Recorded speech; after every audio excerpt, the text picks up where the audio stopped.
Pronto, como o tempo é curto, eu venho aqui só partilhar duas ou três ideias.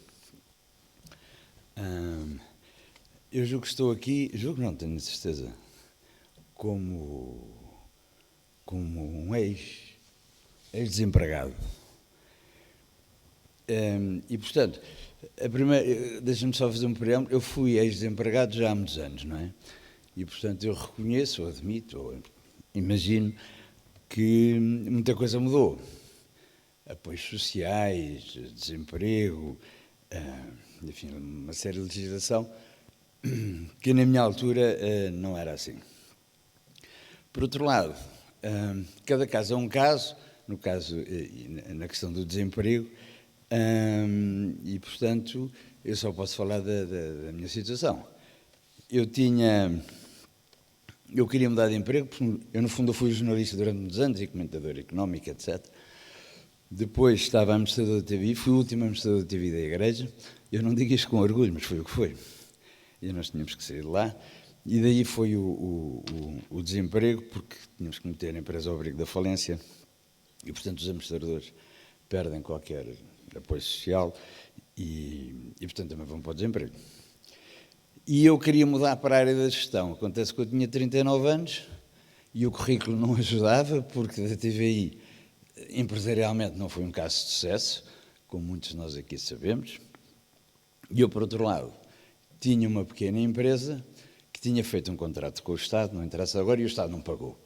E, portanto, o meu currículo como empresário não era exatamente brilhante. Isso com 39 anos. Tinha um outro problema que era, verdadeiramente, as pessoas não acreditavam que eu estava desempregado e que estava num estado de necessidade.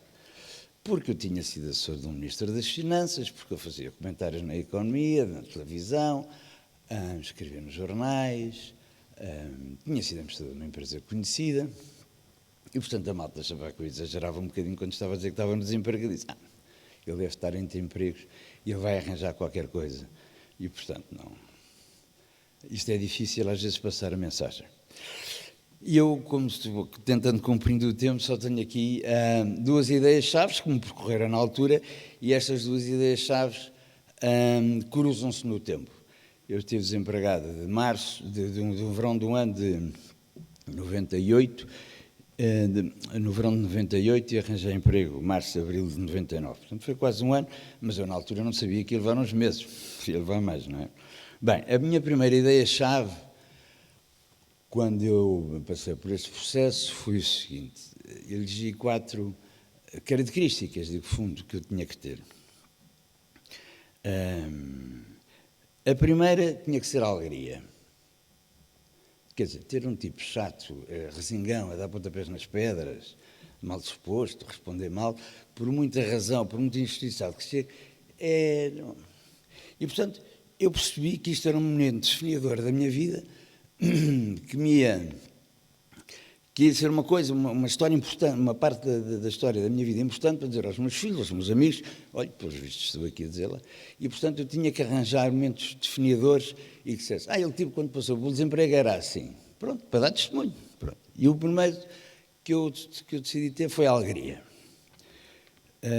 A segunda característica que eu queria ter, ou tentei manter, não sei se consegui sempre, foi o confiar na divina providência. Dito assim parece um bocado de coisa, mas era verdade. Quer dizer, eu tenho que confiar que alguma coisa vai aparecer, que há de aparecer, Nossa Senhora a tomar conta de mim, e, portanto, tenho que ir jogando o jogo como ele vai aparecendo, fazendo o melhor e esperando o melhor que possa acontecer. O terceiro aspecto era o sonho. Eu tinha um sonho de trabalhar numa pequena empresa, não sirvo para trabalhar a grandes empresas, uma pequena organização onde eu conhecesse as pessoas, onde eu fizesse a diferença, trouxesse valor acrescentado, e, portanto, eu tinha que manter viver esse sonho, que é para não pensar, pronto, estou desempregado, arranja a primeira coisa que vier. Claro que eu ia arranjar a primeira coisa que vier, mas, no entretanto, convém sonhar, e ainda hoje em dia continuo a sonhar, e, portanto, não sei o que é que vou fazer, algumas coisas, mas, enfim. E a quarta é fazer aquilo que tem que ser feito. Isto é, tem que arranjar um bom currículo, tem que bater à porta das pessoas e tem que cortar nos custos. Eu pagava uma renda de casa porque era inquilino, deixei de pagar, expliquei ao senhor e eu disse, olha, não dá para pagar. Depois eu pago e paguei. A escola dos miúdos, vender o carro, enfim, fazer também aquilo um bocadinho que tem que ser feito, porque eu acho que isso é isso, um bocadinho que o Nosso Senhor nos pede. E, portanto, não ficar com aquela de ficar em casa com pena, às vezes, a ver se o telefone toca, não, temos que ir à luta. Este era o meu primeiro momento-chave, eu, por acaso, não contei o tempo. O segundo, que é o último, foi uma coisa que eu fui mastigando ao longo do tempo, porque verdadeiramente não dava. A carga é leve e o jugo é suave. Eu não sei nem que fosse leve nem que fosse suave, para dizer com franqueza. Mas a verdade é que se eu, enquanto católico, acredito naquilo que lá está no Evangelho, e disse, bem, se isso é assim é porque é verdade. Agora trata-se de aplicar isso na minha vida, há situações muitíssimo mais preocupantes e muitíssimo piores, e eu não pretendia ter aqui o exclusivo dos azares da vida, dos obstáculos da vida, e eu queria perceber isto.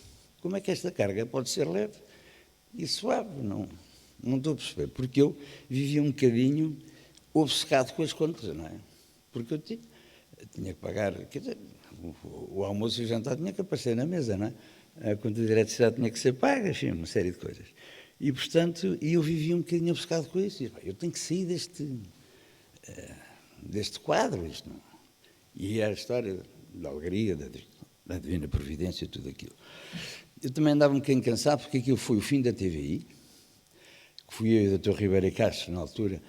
Eu era embaixador por parte da Renascença, mas aquilo foi um processo complicado e difícil e doloroso, porque se aquilo caísse mal, era uma situação complicada para a Igreja portuguesa toda. A minha empresa estava na falência por causa daquilo que eu vos falei, que o Estado não me pagou, por causa do contrato que eu tinha, e estava a acabar um MBA, que é uma coisa que também puxava um bocado para mim do ponto de vista intelectual. E, portanto, eu andava um bocadinho cansado com isto tudo. E daí, eu percebi, bem, isto vai por leve. E então começaram a aparecer uns pequenos sinais. Isto não é um cronograma, mas foram aparecendo. Vou pedir então que vamos para as considerações finais. É muito fácil. Eu tinha um filho pequenino, terceiro, que tinha uma característica que o gajo gatinhava nas horas. E eu comecei-lhe a chamar o Droguinha, porque eu, de facto, chegava a casa, ele caminhava muito rapidamente. E disse, olha, aqui está uma boa coisa. Depois cheguei à espera de um quarto filho. Nunca pensei como é que ia pagar as contas, porque achei que elas tinham acabado de ser pagas. E, portanto, depois comecei a fazer um voluntariado que ainda hoje em dia mantenho, e que eu acho que é muito, que era a visita do IPO. E o IPO, que há 30 anos, aquilo era, ainda hoje em dia, enfim, não é difícil, não é fácil para quem lá está, mas, sobretudo, eu quando lá ia, sentia e disse, olha, aqui estou a resolver os problemas, porque conheci lá casos muito extraordinários. E, portanto, com base nisto tudo, comecei a ver o outro lado da equação e comecei a perceber que a carga pode ser leve e o jogo pode ser um bocadinho mais suave. E, portanto, foi um processo de 9 meses, mas correu bem, tenho emprego, arranjei.